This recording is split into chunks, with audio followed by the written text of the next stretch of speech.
नमस्कार दोस्तों, मैं हूं आपका दोस्त राजेश कुशवाहा और आज की इस वीडियो में मैं बात करूंगा बापू मसूरियाद्दीन पासी के ऊपर।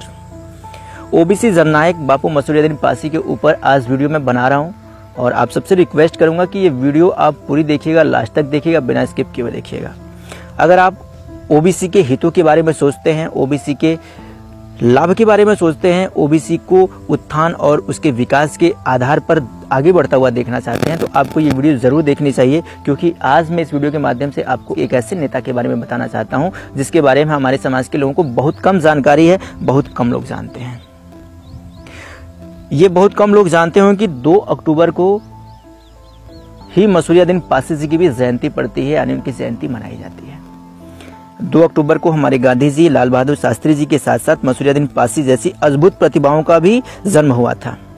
आजादी के बाद 1951 में प्रथम लोकसभा में फूलपुर से सांसद रहे थे बापू मसूरियाद्दीन पासी। संघर्ष के दौरान नेहरू जी के साथ कई बार जेल भी गए थे। खास तौर पर महाशय जी ने पासी जाति पर अंग्रेजों द्वारा लगाए गए जराइम पेशा कानून को हटवाने में अहम भूमिका निभाई थी। लेकिन इससे पहले हम आपको थोड़ा सा ले चलेंगे अंग्रेजों के दौर में। असल में दोस्तों, जब पूरे भारत में अंग्रेजी हुकूमत कायम थी और जगह जगह लोग भारत को आजाद कराने की आवाज उठा रहे थे, सभी छोटी जाति के लोग अंग्रेजों के खिलाफ होकर विद्रोह कर रहे थे। अंग्रेजी हुकूमत को उन छोटी जातियों के विद्रोह से निपट पाना मुश्किल हो रहा था। तब अंग्रेजों ने इन छोटी जातियों के लिए जराइम एक्ट पेशा कानून लाया या लागू किया। लेकिन भारतीय क्रांतिकारियों के खौफ से सन 1947 में अंग्रेजों को भारत को आजाद करना पड़ा। भारत आजाद होने के 1 साल बाद डॉक्टर भीमराव अंबेडकर ने 1948 में संविधान लिखना शुरू किया, जो कि 1949 में पूरा हो गया।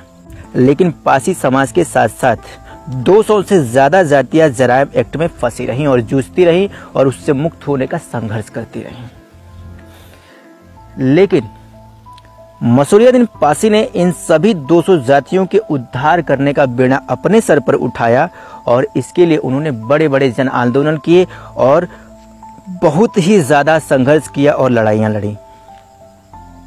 आखिर में 1952 को मसूरियाद्दीन पासी के इस संघर्ष को देखते हुए सभी नेताओं को उनकी बात माननी पड़ी और ओबीसी की बहुत सारी जातियों को जराइम एक्ट से बाहर किया गया, यानी कि हम इस अंग्रेजों के काले कानून से मुक्त हो पाए। जब हम इस कानून से मुक्त हो गए तो मसूरियाद्दीन पासी ने यह कहा कि ये छोटी जातियां जो हैं वो आर्थिक रूप से, शैक्षिक रूप से और सामाजिक रूप से काफी पिछड़ी हुई हैं, अतः इन्हें भी आरक्षण मिलना चाहिए, इन्हें भी लाभ मिलना चाहिए, इन्हें भी मुख्य धारा में आने की स्वतंत्रता मिलनी चाहिए, इन्हें भी मुख्य धारा में लाने के लिए एक विशेष योजना आनी चाहिए। तो यहाँ पे हमें ये समझना पड़ेगा कि हमारे राजनीतिक पॉलिटिकल राजनेता लोग हमें ये बताते हैं कि जो आरक्षण है, जो रिजर्वेशन है, वो हमें डॉक्टर भीमराव अंबेडकर जी ने दिया। मैं मानता हूँ कि डॉक्टर भीमराव अंबेडकर का संविधान लिखने में, संविधान बनाने में बहुत ही ज़्यादा महत्वपूर्ण योगदान है। लेकिन अगर कोई ये कहे कि आरक्षण देने और दिलाने में भी डॉक्टर भीमराव अंबेडकर जी का बहुत बड़ा योगदान है, तो ये बात थोड़ी सी गले से नहीं उतरती है। क्योंकि कारण क्या है कि जब 200 से ऊपर की जातियां जराइम एक्ट में फंसी हुई थीं तो फिर उनके रिजर्वेशन की बात कर कौन रहा था? जब तक जराइम एक्ट हमारे ऊपर से नहीं हटता तब तक हमें रिजर्वेशन का लाभ मिलना तो दूर की बात थी। तो जब हमें जराइम एक्ट से मुक्त किया गया, उसके बाद से रिजर्वेशन की जो बात थी वो बापू मसूरियाद्दीन पासी ने उठाई थी, हमारे हित में, ओबीसी समाज के हित में, सर्व समाज के हित में। बापू मसूरियाद्दीन पासी को इतना संघर्ष करना पड़ा था जराइम एक्ट से आजाद कराने के लिए लोगों को और साथ ही हमें आरक्षण दिलवाने के लिए। अब हम थोड़ा सा जान लेते हैं कि आखिर ये जराइम एक्ट क्या है और जराइम एक्ट में किस किस तरह की पाबंदियां थी, किस किस तरह की रोक थी। सबसे पहला टॉपिक है कि जराइम एक्ट जिस व्यक्ति पर लगाया जाता था उस व्यक्ति को कोई भी किसी भी प्रकार से मदद नहीं कर सकता था। अगर वो भूखा है तो कोई उसे खाना नहीं खिला सकता था। यदि वो व्यक्ति प्यासा है तो कोई उसे पानी तक भी नहीं पिला सकता था। वह कहीं भी संगठित नहीं हो सकता था। यदि वो संगठित होता तो उस पर लाठीचार्ज किया जाता या फिर उसे गोली मार दी जाती। वह जमीन संपत्ति नहीं रख सकता था। यदि वह जमीन या संपत्ति रखता तो उसकी संपत्ति सरकार द्वारा जब्त कर ली जाती थी। यदि कोई जराइम एक्ट के अपराधी की मदद करता तो वह भी उस कानून का उल्लंघन करने के जुर्म में अपराधी माना जाता और उसे भी सजा दी जाती। इसी डर के कारण एक जाति के लोग दूसरी जातियों से कटने लगे, एक जाति के लोगों का दूसरी जातियों के साथ उठना बैठना और मिलना जुलना बंद हो गया। यानी कि हम ये कहें कि इस कानून ने हमारे देश में अस्पृश्यता को लागू करवाने में, भेदभाव छुआछूत को कायम करने में अपनी महत्वपूर्ण भूमिका निभाई है, तो ये गलत नहीं होगा। और हमें बताया जाता है कि डॉक्टर भीमराव अंबेडकर ने हमारा उद्धार किया और हमें संपत्ति रखने का अधिकार दिया।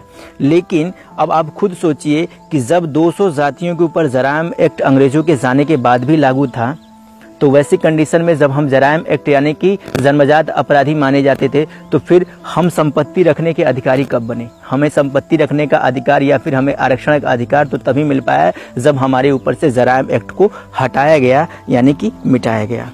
तो ये कहना कि हमें संपत्ति रखने का अधिकार डॉक्टर भीमराव अंबेडकर के कारण मिला है, तो ये बातें बिल्कुल गलत हैं, आधारहीन हैं।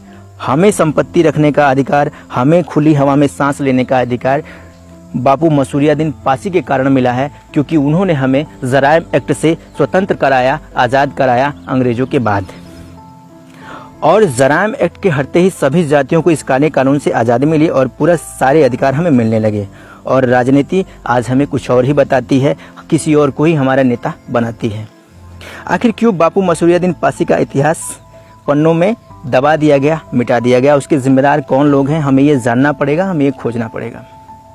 मैं सभी ओबीसी समाज के लोगों से ये कहना चाहूँगा कि आप एक बार मसूरियादीन पासी के बारे में भी पढ़िए, उनको जानने का प्रयास करिए। और सबसे पहले आप ये जानिए कि जराइम एक्ट क्या था, जराइम एक्ट से हमारे समाज में कैसी कैसी विकृतियाँ हुई, कैसी कैसी भ्रांतियाँ फैली, हमें इसको भी जानने की ज़्यादा ज़रूरत है। इसी के साथ दोस्तों मैं वीडियो समाप्त करता हूँ, फिर मिलता हूँ आपसे अगली वीडियो में। तब तक के लिए नमस्कार, जय हिंद, जय भारत।